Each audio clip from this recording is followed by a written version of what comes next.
Bradford City continue their 2024-25 EFL Trophy campaign with a clash in the round of 32 away to high-flying League 1 side at Stockport County. And in today's video you're going to find out how both teams have got on so far this season, what my starting 11 would be for this match if I was Graham Alexander. So my team, Bradford City, we currently sit 11th in the Sky Bet League 2 table. After 18 matches we've got 6 wins, 7 draws and 5 defeats, scoring 23 goals and also conceding at 19, which leaves us on a positive 4 goal difference and at 25 points. Our last couple of matches then have been a draw, a loss and a loss. Them last couple of matches then been a 1-1 draw away at Crewe Alexandra without Andy Cook, to go away to a team who were very strong at home and probably deserved to win, even with 10 men for about 40 minutes in total. It was a really impressive performance, especially in that first half. The goal we conceded again is disappointing, another one from a second phase of a set play, so that was frustrating to concede just after half time, but to come away from that game with a point, I don't think many would complain with it in isolation. But our previous run of results before that weren't very good.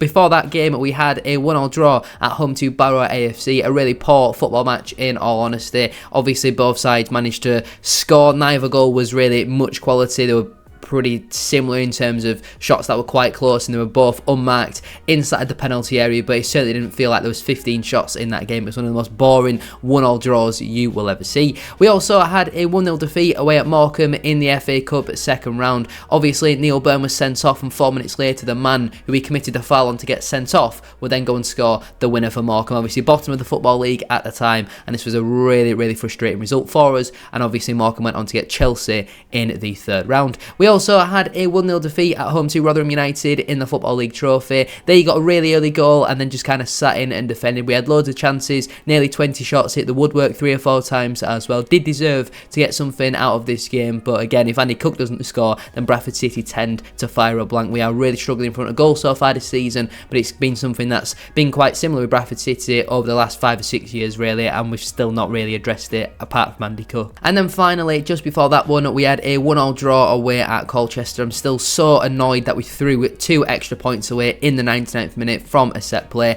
unmarked in the box. It was kind of frustrating to concede not only the time but the manner of the goal. To see somebody be completely unmarked in the 99th minute was just a total lack of communication and concentration. I think Sam Walker again should have done better with that one, and I even think he should have done better with the Barrow goal that was scored on Tuesday, as I've previously mentioned. But again, we didn't really deserve much out of this game. We only had 1 shot on target, and you're not really going to win many football matches if you are only having 1 shot on target, are you? So we need to start creating more chances, scoring more goals, and fingers crossed we can turn our league form around. But in the EFL Trophy, we got to the semi-final last campaign. Can we go 1 better this year, or maybe even 2 better? If we do compare it though to at Stockport County, they currently sit 5th in the Sky Bet League 1 table. Obviously they won the League 2 title last campaign, and now they're absolutely smashing it in the division above. After 19 matches, they've got 9 wins, 6 draws and 4 defeats, scoring 31 goals, which is the second most in the entire division. No, it's the third most, sorry, I didn't see Birmingham there with 32, but the third most goals in the entire division. They have conceded 19 though, which is the most inside the top 5. It does leave them on a positive 12 goal difference and 33 points. Their last couple of matches then have been a win, a loss, a win, a win and a win, so they're absolutely flying at this moment in time. Fair play to Stockport County. They had a bit of a rebuild in the summer. We signed a few of their players and they're absolutely flying. I mean, Louis Barry's the top goal scorer in the division. I know that you can't quite see that on the screen. You can see him up here with a picture which looks about 12 in. In terms of their last couple of matches then, they had a very comfortable 2-0 win at home to Exeter City. Not the most convincing in terms of the way that the goals were scored in regards to an own goal and a Louis Barry penalty, but in terms of the stats, they absolutely battered them. Exeter created very little. Stockport had loads of chances in that game and definitely did deserve to win. They also had a 2-0 defeat away at Birmingham. I don't think many teams will really go away at Birmingham, pick up anything, let alone all 3 points. But they certainly didn't go there and disgrace themselves. Yes, they obviously conceded a lot of possession, but they actually had more shots than the home side throughout that match.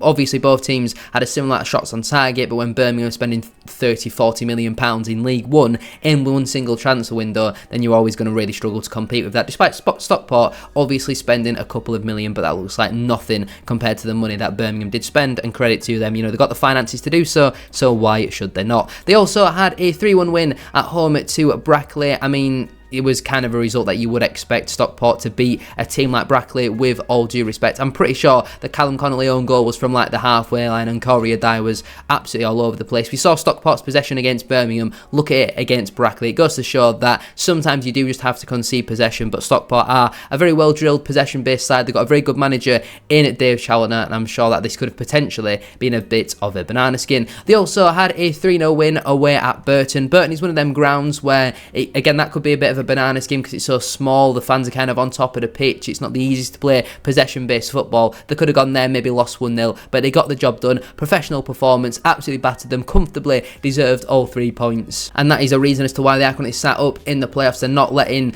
games like this be turned into 1-1 draws or losing 1-0. They're going there and they're steamrolling teams, and big credit to Stockport County. I did a video on this channel actually a couple months ago talking about Stockport's start to the season and would they be able to maintain it. I thought even by now they would have maybe dropped off a little bit more than 5th place, but they are definitely in with a shout of the playoffs for this season. And then just before that one, they had a 1-0 win at home to Wrexham. Again, statistically created loads of chances, had a decent amount of possession as well. The opposition only had 1 shot on target, and we all know the money that Wrexham have spent over the last couple of seasons. Louis Barrett obviously been Stockport's main man so far this campaign. I would be surprised if he plays in the EFL Trophy. I think it's pretty confirmed now that he's going to be returning back to Aston Villa in January and then going out on loan to Middlesbrough is certainly what it seems like. So it'll be interesting to see how Stockport do go about replacing him, but obviously he's had an unreal start to the campaign. Before we do go any further though with today's video, don't forget to drop a like on there for me and subscribe to the channel as well if you are new. Can we try and hit 50 likes on today's video? That would be massively appreciated. And don't forget to get your score predictions and starting 11 in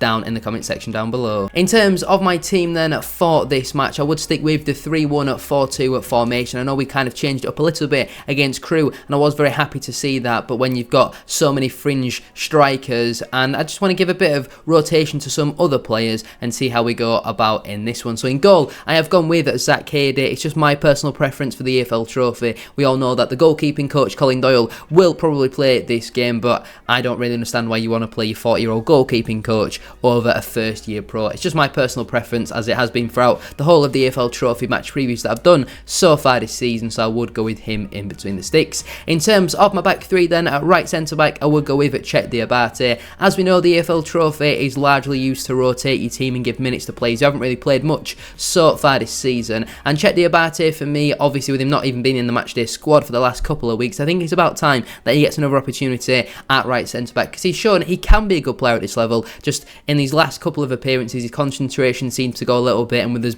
getting more and more defenders back from injury. You know, we've got like 10 players who can play centre-half. He's found himself not even on the bench at times as well. And it does look likely he probably will return to Exeter in January, in all honesty. But I'd like to see him get a start in this game because you don't want to overplay Aidan Baldwin. He has just come back from a 3.5-month injury, for example. In the middle, I would go with Neil Byrne. Obviously, he's still going to be suspended for another league game, so he'll miss Saturday's clash against Swindon. But if he's back available for the EFL Trophy, then why not give him some minutes against his former side? Obviously a man we paid money for in the summer, had some good games, had some pretty poor games as well, and it's certainly not a criticism of Paul Huntington, who I think has been man of the match in at least 3 of his 4 starts that he has had in a Bradford City shirt. You could even argue he's man of the match in the other game as well, so it's definitely not a slight on him, just with Neil Byrne being unavailable for the weekend, Paul Huntington being 37-38. I know we want to see him be able to do it Saturday, Tuesday, but that's more for the league. That's certainly how I see it, rather than doing it in the EFL Trophy when you've got other players who can certainly play there.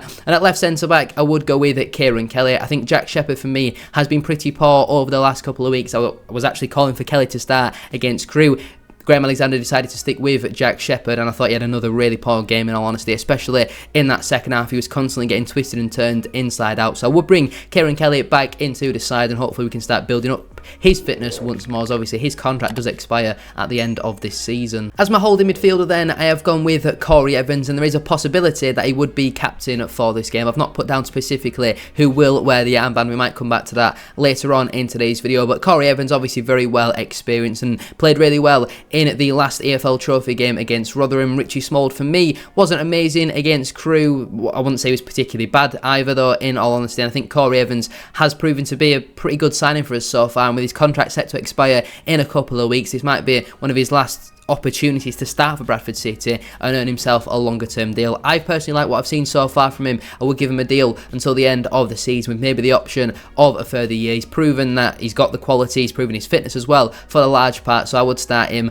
as my holding midfielder. At right wing back, I would go with Brad Haltday simply for the fact of rotation really. He came on for like the last 10 minutes in place of Aidan Baldwin, and know he is very versatile, can play right wing back, right centre back, left wing back. He can do a job wherever you really ask him to, but we all know this season as the right wing back he hasn't quite delivered the output that we saw of him from last campaign. But then again, Jay Ben recently has been pretty poor, so I think it's about time he comes out for a game. Give Brad Haltday the start at right wing back, and I don't want to see him at left wing back and Clark Adore at right wing back, for example, because I didn't really understand why we did that against Rotherham. Made the pitch very narrow, as wing backs had to come inside. Seemed a little bit bizarre, so Haltday would start for me as the right wing back. In terms of my two at number 8s then, at firstly I've gone with Anthony Sarcevic. He should hopefully be finally back for this game. It's very nice for his first game back in, what, 3-4 months, something like that, to be against his former club at Stockport County. I don't think he's played for Bradford City since the 17th or maybe the 24th of August with that knee injury, so he's been back in full training now since the beginning of last week. He just missed out probably at the weekend, so let's see him come back in for the EFL Trophy, even if it's only 45-60 minutes, for example. He needs to start building his fitness up. What better way to do so than in the EFL Trophy against his former side? But having missed him for a good 3.5 months, it's probably going to take him a few weeks to fully get back up to speed. And partnering him, I would go with Alex Patterson. As we know, he is currently technically banned for the next 3 league games for Bradford City, but even if that red card does get overturned, which we all would expect it to do so at the time of recording, nothing has been announced about a potential red card being overturned for Alex Patterson. I would still start with him in there. Obviously, Sarcevic and Patterson was our starting duo in them positions at the beginning of the campaign when we went on a pretty decent run. As soon as Sarcevic got injured, we then went on a pretty bad run. Then Patterson also got injured as well, and that bad run did definitely continue. So I'd like to see Sarcevic and Patterson get a start. Maybe give Sarcevic an hour, Patterson 75 minutes, something like that, because we know we've got a lot of competition for places in them positions. And as my left wing back, I would go with Clark Adore. Again, with Tyreek Wright missing for the next couple of months still, Lewis Richards, you don't want to overplay him, and I don't think he was amazing at the weekend, in all honesty. He wasn't bad, but again, we need to see a little bit more if you want to keep your place in the side. And like I mentioned, the EFL Trophy is all for rotations, and if Clark Adore wants to prove himself as a footballer, he needs to start doing more, because there's clearly a very talented player in there, but he's just not doing enough. And I think come the end of his career, he will really regret how he's played in a lot of matches, because he just doesn't do enough. He just does the bare minimum, goes through the motions a little bit, and we need to see more from him if he wants to play regular first team football professionally, because once his contract expires with Bradford City at the end of next season, if we're still in a similar sort of place, he won't get a new deal with us. The potential is clearly there, but it can't be all these different managers, whether he was at Barnsley, Leeds, Bradford, who can't get the best out of him. Maybe this is just his level. As my two strikers then, at first I would go with Andy Cook. Obviously he was missing at the weekend due to being suspended, so I would bring him back in for this game. He's our biggest goal threat. If you want to win football matches, you have to play Andy Cook, and I would quite like to see us do well in the EFL Trophy. When you've got strikers like Verdane Oliver as your other options, what's the point in giving Oliver a 7,000th chance when he's proven a million times he's nowhere near good enough for Bradford City? He has to leave the football club in January. And we'll come on to Andy Cook's partner in a moment, because I might have slightly contradicted myself, but Andy Cook for me has to start. Obviously had 10 league goals, I think 13 or 14 in all competitions, so he definitely should lead the line for me. And partnering him, I would go with Tyler Smith. Now the thing with Tyler Smith is, obviously the comments that I've just said about Verdane Oliver, you could say about Tyler Smith, but he's got an extra 18 months left with Bradford City. It's going to be much harder to get rid of him off the wage bill as it was Oliver last January, for example. So I think Oliver with 6 months left, he should be pretty easy to get off the wage bill. Now if we have to top up his wages an extra £1,000 a week for the next 6 months, that's not really the end of the world. But Tyler Smith, I think it'd been just nice to see him get an opportunity. Sanderson and Kavanagh recently have had chances, they haven't really taken them, and Tyler Smith has only had the one league start so far this campaign. I think he started against Rotherham in the EFL Trophy, then was dragged off at half-time, and I think Smith obviously proved last season he can score goals in this competition, and Cook and Smith in the league had a pretty decent partnership. You know, you remember Smith's goal away at Doncaster. I'm just trying to see the best in players at this moment in time, especially for the partner to Andy Cook, because all of them really haven't been good enough in the last 3-4 months, let's be honest. On the bench then for me, that would leave Sam Walker, Jay Ben, Jack Shepherd, Richie Smallwood, Jamie Walker, Ollie Sanderson and Verdane Oliver. The players currently unavailable are Callum Johnson, Joe Adams and Tyreek Wright. It's very nice to see that number of unavailabilities be very, very low at this moment in time. So the players who miss out then through selection, there's some good players not even on the bench. Would be Colin Doyle, Aidan Baldwin, Paul Huntington, Lewis Richards, Gabriel Wadsworth, Bobby Poynton, because my alarm just rudely interrupted us there, Callum Kavanagh, and also Harry Ibbotson as well. In terms of a score prediction for this match, I guess it largely does depend on what side both teams put out, in all honesty, but I'll back the Bantams actually for a 2-1 away win. I'll go with Cook and Patterson to get the goals for Bradford City. But thank you all for watching. Have a great rest of your day. Get your score predictions and starting 11 in down in the comment section down below. Make sure to like and subscribe, all that sort of good stuff. I'll see you all tomorrow on the main channel for a watch along.